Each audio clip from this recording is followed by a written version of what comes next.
you are never, ever going to be chaos-proof. But you can be chaos-ready. Chaos causes complete confusion and disorder. And within that confusion and disorder, people react different ways. There's no value in the moment that chaos hits to avoid, blame, and complain. But yet, this is what we do all the time. We also have things that it makes us feel.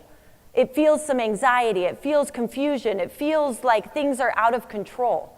This is how the people that are coming to you feel. This is how you feel in your office during your day at work. And this is how we feel sometimes in our lives with all of the other life stuff that's going on top of our jobs.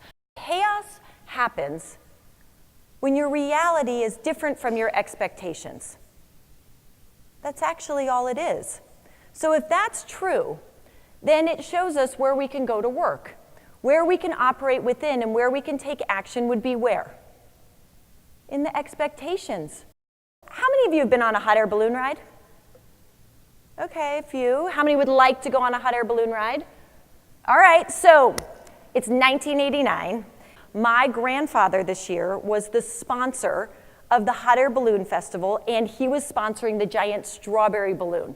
So he thought it would be super cool to give this amazing opportunity of a hot air balloon flight for his lovely daughter, my mother, and his really cute granddaughter, me. And we arrive and we meet Jack, the 25-year veteran pilot. It's this gorgeous sunny day. My mom and I climb in. We snap a couple pictures. Jack's starting to throw the sandbags into the basket.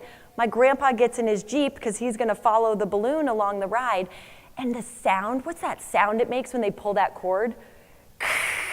Right? And the heat just like blows up on our faces. It's like the most amazing feeling because literally you just start lifting up off the ground. It's magical.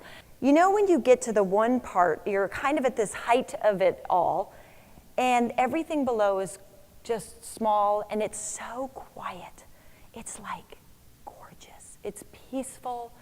It's beautiful. There's sort of a cool, brisk air on you, and all you hear is the and the heat is blowing on you, right? For those of you who have been, it's just amazing.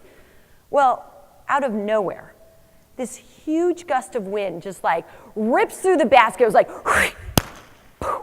and the pilot light is out. And Jack is like working these ropes because the highway, there's a huge highway on this side, and there's this like giant field over here.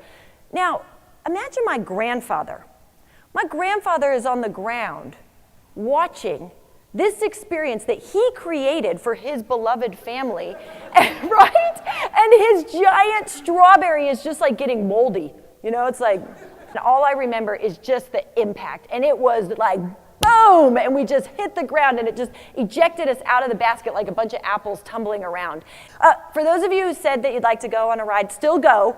It's gonna be amazing. I'm sure it's, honestly, I mean, I haven't been since, but I'm sure it's great. But I really want you to think about it. This is actually how it feels. We're flying high, we're doing great, and then our pilot light gets blown out, but there's no value in the moment of trying to avoid blame and complain. Could you imagine if my mom was like, oh my God, Jack, like while we're going down?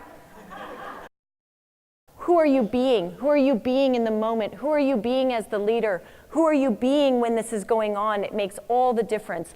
And then what adjustments are you going to make? One, so it doesn't keep happening again, but also how we can use this amazing chaos to our advantage. Because what I know is some of our greatest work and some of our greatest things are created out of chaos. So missions become very critical, and you can call them whatever you want. Maybe they're tasks or they're contracts or they're whatever works for you in your life. But it's so critical to have clarity of mission for what you're trying to accomplish and when you know it's done.